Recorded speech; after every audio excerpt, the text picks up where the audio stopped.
All right, so we just ended week 2 of the real estate commission lawsuit. And this week, we're going to get into final arguments, and then it's going to be up to the jury to decide the future and the fate of real estate buyer agent commissions. Crazy, crazy lawsuit. So here's the thing. There's something I believe that will come up in final arguments that I haven't seen come up yet, that nobody's talking about. And it's shocking, quite frankly, that the defendant's attorneys haven't brought this up, and maybe they're waiting for their final arguments. But I want to bring it up right now, and that is this. So when we look at a lawsuit, we have to look at something called burden of proof. All right, and the burden of proof is always on the plaintiff, right? So I'll just show you this really quick. The person bringing the lawsuit, in this case, the plaintiff, has the burden of proving the elements of the lawsuit. In a civil case, the plaintiff must prove the case by a preponderance of the evidence. That means that they must prove a fact that the damages by showing that something is more likely so than not, i.e. 50.1% versus 49.9%.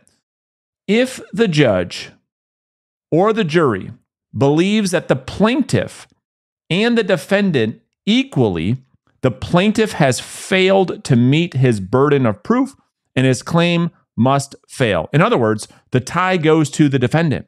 The defendant does not have to prove anything. The defense is free to simply poke holes in the case of the plaintiff. Now, here's what's interesting about that. Inman put out they're doing a great job covering the case. They put out a poll about this very thing.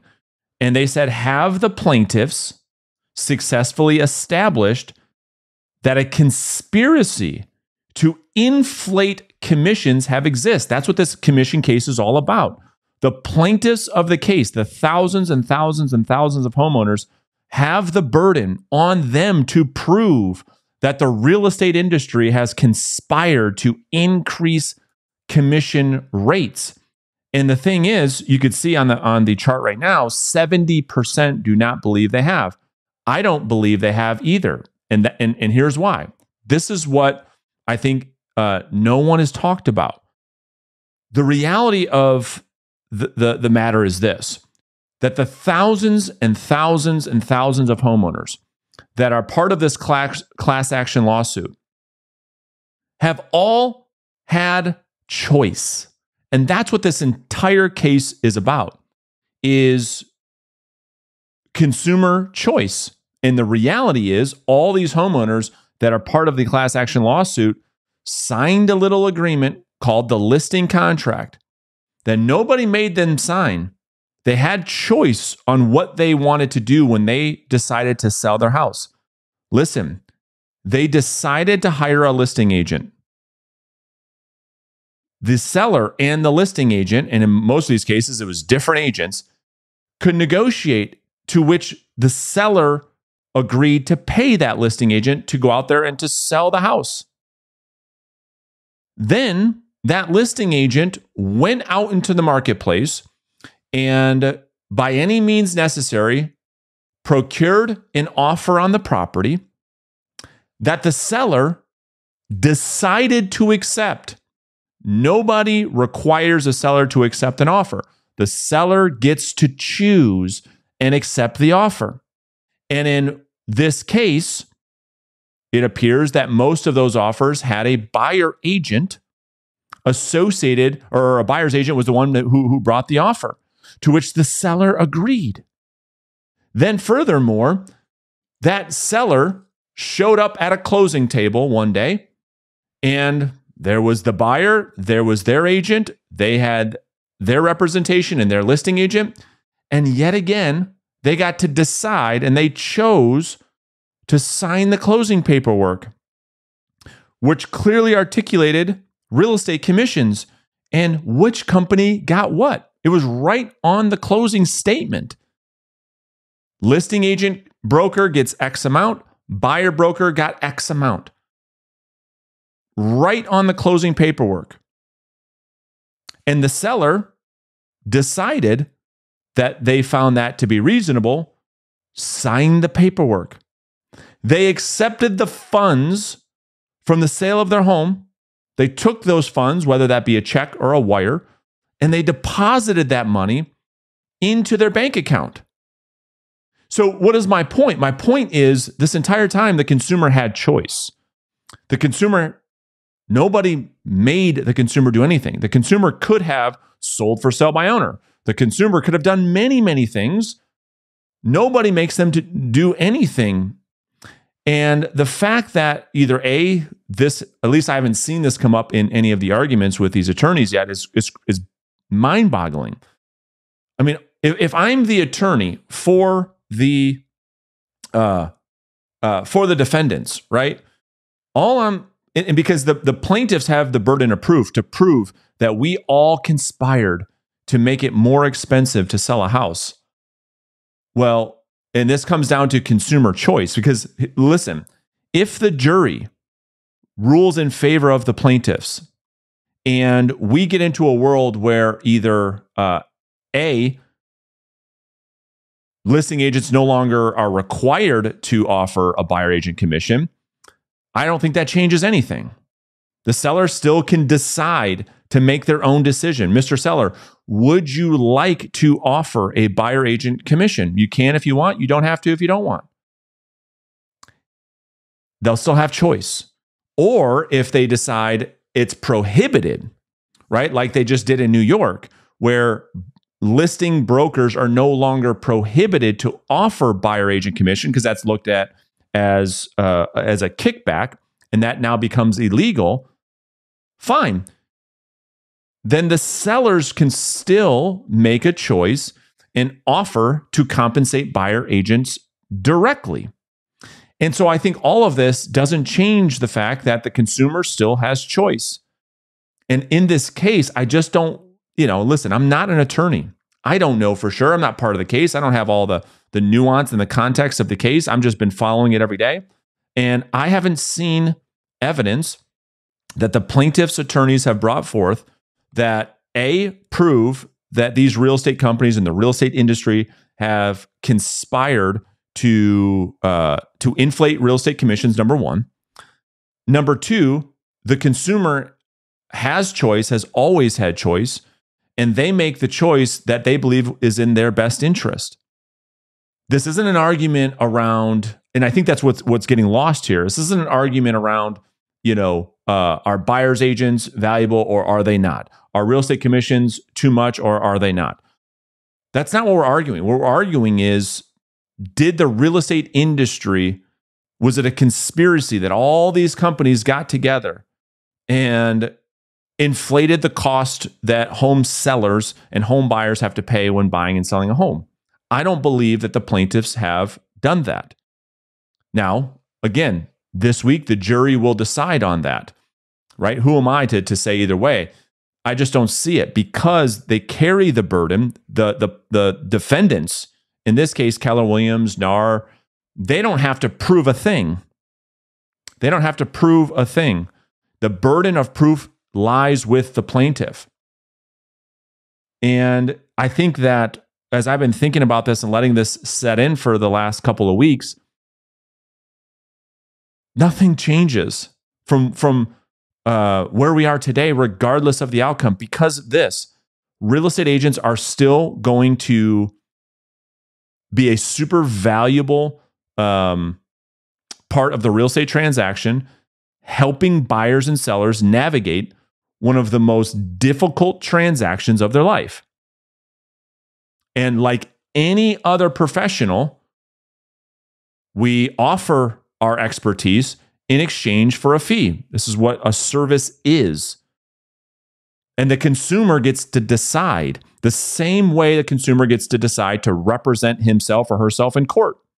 The same way the consumer can decide to do their own tax return.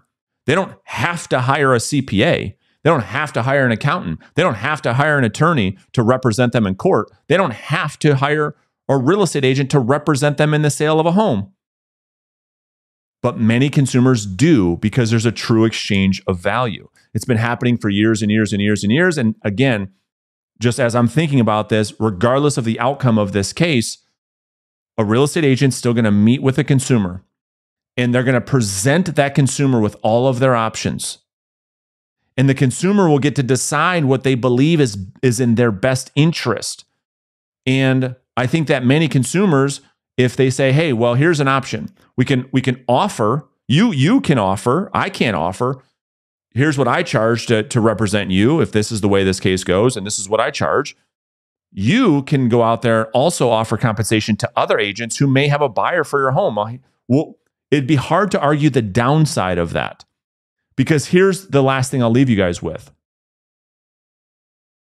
Is if the consumer was presented with two options, and this is a great argument, because there was a woman in the case whose mom was a real estate agent for 30 years, and she's making the argument, listen, I'm doing this for my kids. What are you doing for your kids? If you're arguing that you want buyer agent commissions to go away and make this a harder transaction, that would be worse for the child. Why? Listen, if the consumer was presented with two options, is it about what you pay for a service or your desired outcome? In other words, price is what you pay, value is what you get. Here's what I mean. If a seller, had two options, seller A could sell their house at $400,000 and they had to pay 6% to do that.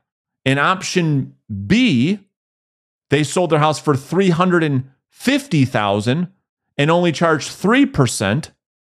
Which is better? Is it about what you pay a real estate agent or how much money you put in your pocket? Is it about getting into the home of your dreams or how much the agent made? And I think that this case is losing the fact that this isn't about what the service provider, like who cares what the service provider charges and makes? The consumer signs up for that. That's my whole point. The consumer decides, yes, I believe in your services. I believe your services are valuable, just like the thousands of these homeowners did. Thousands of them signed a contract and said, yes, I will pay you X% to sell my house. And here's the thing.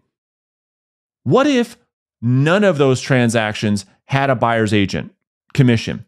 What if the sellers hired the agent, said, I'm going to pay you 5-6% to go sell my house. And like it happens all the time, that agent goes out there and finds a buyer unrepresented through an open house, through a sign call, through an ad, through their marketing campaign, goes and finds the buyer who does not have a real estate agent. The listing agent keeps the whole commission anyway. How come there aren't any complaints about that? And why isn't that being brought up in this case?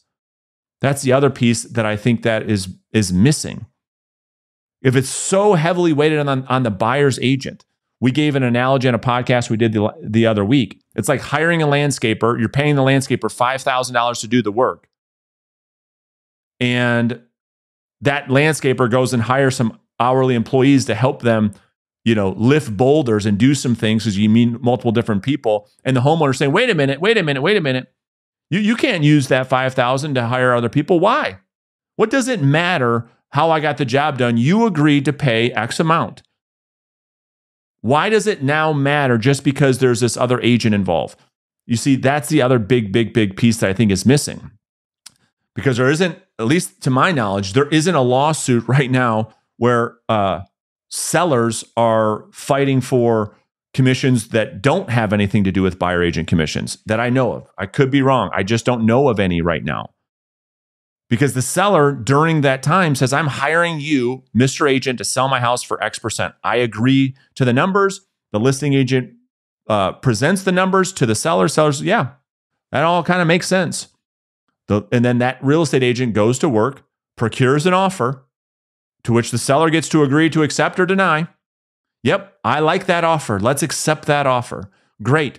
And then we can show up at a closing table where there's a check that says, hey, here's how much you sold the house for. Here are the expenses. And here's how much you get. And the seller says, yep, I'm good with that. Sign. Boom. I just don't understand how a jury can come back now and say, through all of that, thousands and thousands and thousands and thousands of time, and then make the argument that there was a conspiracy on the real estate industry's side to inflate the cost when all the sellers decided this was what was in their best interest. So we'll see. This is the last week of the suit. We'll see what happens. I think today or tomorrow will be the end of final arguments, and then the jury will get to work.